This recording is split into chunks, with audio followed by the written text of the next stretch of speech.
সময়টা ছিল শীতকাল। লালু এবং আমি গ্রামবাসীদের সাথে যোগ দেওয়ার সিদ্ধান্ত নিলাম, যারা মধু সংগ্রহ করতে সুন্দরবনের জঙ্গলে যাচ্ছিল। আমরা ভেবেছিলাম এটা একটা মজার অ্যাডভেঞ্চার হবে। আমাদের জন্য কি ভয়াবহতা অপেক্ষা করছিল তা আমাদের ধারণা ছিল না। রামু, তাড়াতাড়ি পা চালা রে। আরে ভবেশ, আজকে কোন দিকটাতে যাবি? আরে ষষ্ঠীদা, ওই দক্ষিণ দিকটাতে চলো না। হ্যাঁ, চ চ, বাড়িতে ফিরে আজকে একটু ঘুম দেওয়া যাবে খুনি। সেই বেশ খাসা কথা বলেছো। আরে এই ছেলেরা, তোরা এত পেছনে কেন রে? আরে শিগগির হাট। হ্যাঁ, এই তো আসছি আসছি। ছোটবেলা থেকেই লালু আমার সবচেয়ে ভালো বন্ধু। আমরা যেখানেই যাই দুজনে একসাথেই যাই। ও সাহসী এবং কৌতূহলী, আর ওর এই সাহসের জন্যই আমাদেরকে অনেকবার বিপদের সম্মুখীন হতে হয়েছে। আমরা হাঁটতে হাঁটতে বনের মাঝে গিয়ে পৌঁছালাম। গ্রামবাসীরা গাছ থেকে মধু সংগ্রহ করতে লেগে গেল। আমি আর লালু জঙ্গলের আরেকটু গভীরে প্রবেশ করতে থাকলাম। এদিকটাতে বাঘের ভয়ে মানুষ খুব একটা আসে না, তাই এদিকে মধু পাওয়ার সম্ভাবনাটাও বেশি। আমরা বন দিয়ে হেঁটে যাচ্ছি, এমন সময় লালু বলল, আরে ওটা দেখ, পাহাড়ের ঢালে ওই খোলা মতো দেখতে পাচ্ছিস? লালু মাটিতে একটা বড় গর্তের দিকে ইঙ্গিত করে, যা আংশিকভাবে ঝোপ এবং লতাপাতা দ্বারা আবৃত। হ্যাঁ, এটা সম্ভবত কোনো বন্য প্রাণীর গর্ত। শিয়াল হবে হয়তো। এই শিয়ালের গর্ত আমি দেখেছি। শিয়ালের গর্ত এত বড় হয় না। এটা নিশ্চয়ই কোনো গুহা, আর এই গুহার মধ্যে কোনো মূল্যবান কিছুও তো থাকতে পারে। তুই কি পাগল হয়েছিস? আমাদের এখন দলের সঙ্গে থাকার কথা, কিন্তু আমরা দল থেকে অনেকটাই দূরে চলে এসেছি। তার উপর আবার ওই গুহার মধ্যে যেতে বলছিস? তুই এত ভীতু কেন রে? গুহার মধ্যে যাব, গিয়ে দেখবো কি আছে, তারপর টুক করে বেরিয়ে পড়ব। এই বলেই লালু ওই গুহার দিকে এগিয়ে যেতে লাগলো। লালু দাঁড়া, যাস না, কোনো হিংস্র জন্তু থাকলে কি হবে? আরে আমাকে বিশ্বাস কর, কিচ্ছু হবে না, চলে আয়। ভেতরটা কি অন্ধকার রে! গুহার ভেতর হাঁটতে হাঁটতে আমরা একেবারে শেষ প্রান্তে চলে আসলাম। এখানে গুহার পথটা একটা বড় পাথরের চাই দিয়ে বন্ধ করা, এবং সেই পাথরের পেছন থেকে সোনালি আলোর রেখা ছিটকে বেরিয়ে আসছে। এ কি রে? সোনালি আলো, কিছু বুঝতে পারছিস? হ্যাঁ, আমি বলেছিলাম না, ভেতরে নিশ্চয়ই কোনো গুপ্তধন আছে। বলাই, হাত লাগা। হ্যাঁ,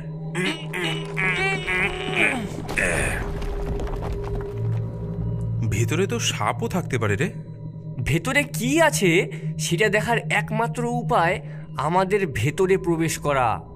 মশালটা জ্বালিয়ে নে বলাই, আর আমার পেছন পেছন আয়। এটাই ছিল আমাদের জীবনের সবচেয়ে বড় ভুল। আমাদের কখনোই ওই গুহাতে প্রবেশ করা উচিত হয়নি। ভেতরে কি ছিল তা আমাদের কখনোই দেখা উচিত হয়নি।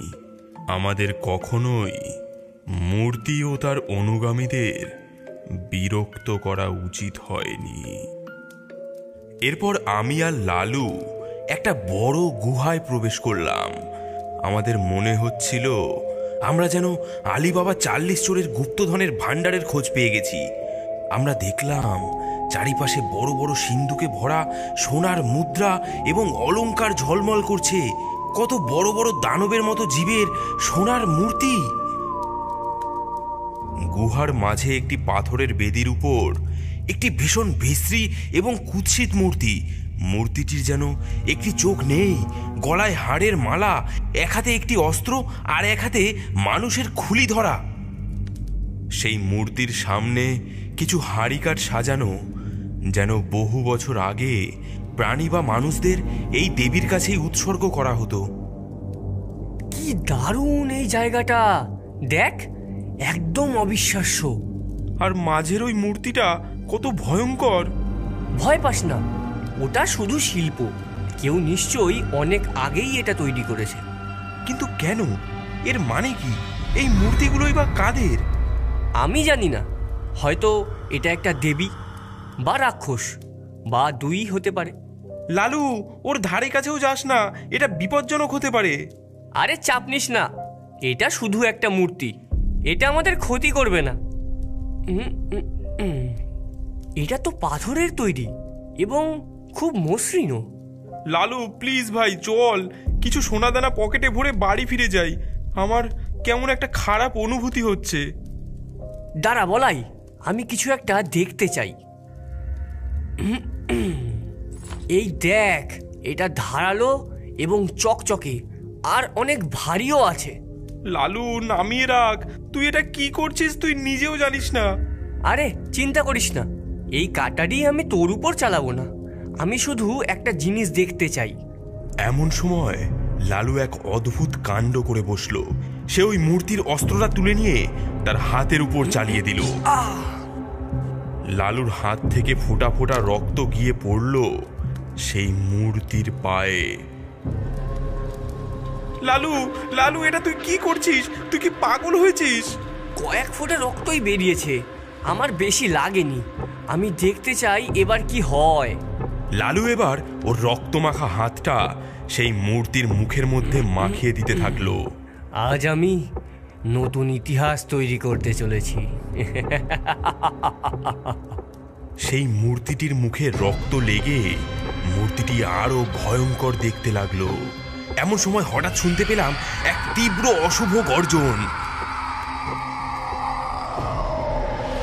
দেখলাম মূর্তিটির একটি চোখ উজ্জ্বল হয়ে উঠেছে এবং সেই চোখ থেকে বেরিয়ে আসা আলো পুরো গুহাটাকে আরো বেশি আলোকিত করে তুলেছে।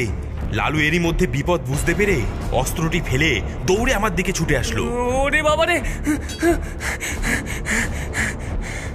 লালু, লালু, তুই এটা কি করলি? এই মূর্তি মনে হচ্ছে জেগে উঠেছে। আমি তো তোকে ভয় দেখানোর জন্য মজা করছিলাম, এখন এই মূর্তি দেখি সত্যিই জেগে উঠেছে।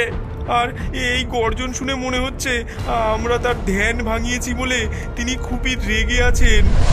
এমন সময় সেই পাথরের মূর্তিটি দরদর করে কাঁপতে থাকলো। চারিপাশে যেন ভূমিকম্প হতে লাগলো। মূর্তির মুখ থেকে এক তীব্র ভয়ঙ্কর গর্জন বাতাসকে পূর্ণ করে দিতে লাগলো। এবার আমাদের কি হবে? আমরা এখানে এসে অনেক বড় ভুল করে ফেলেছি। বলাই, সাবধান!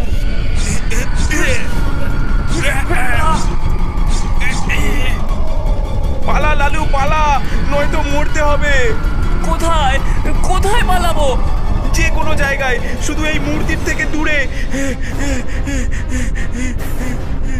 আমরা ভেবেছিলাম আমরা আবার গ্রামে ফিরে যেতে পারবো, কিন্তু আমাদের ধারণা ভুল ছিল। আমরা গুহার মুখে পৌঁছে দেখি যেই পাথরের চাইটা সরিয়ে আমরা প্রবেশ করেছিলাম সেটা আবার বন্ধ হয়ে গিয়েছে এবং গুহার প্রবেশ করার সময় যেই দানবের মূর্তিগুলো দেখেছিলাম সেগুলো এখন জীবিত হয়ে আমাদের পথ রুদ্ধ করে দাঁড়িয়ে আছে। তারা তারা অনবরত রাগে গর্জন করছে এবং আমাদেরকে গাল দিচ্ছে। চোর, অনুপ্রবেশকারী, মায়ের সোনা চুরি করতে এসেছিস? আমাদের মায়ের অলংকার নিতে এসেছিস? বলি দেবো তোদের, বলি।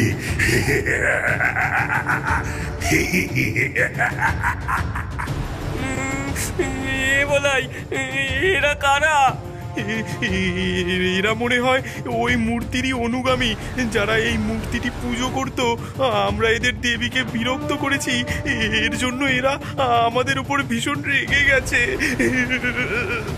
আমাদের পালানোর সব পথ বন্ধ হয়ে গিয়েছিল।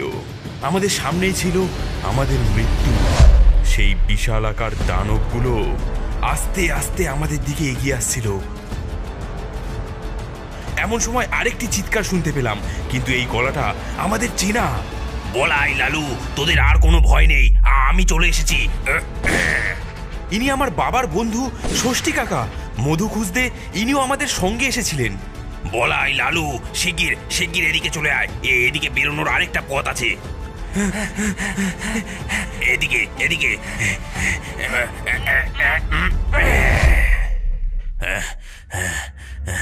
অনেকক্ষণ ধরে তোদের দেখতে পাচ্ছিলাম না বলে এই বন জঙ্গলে কোথায় গেলি জোয়ান রক্ত।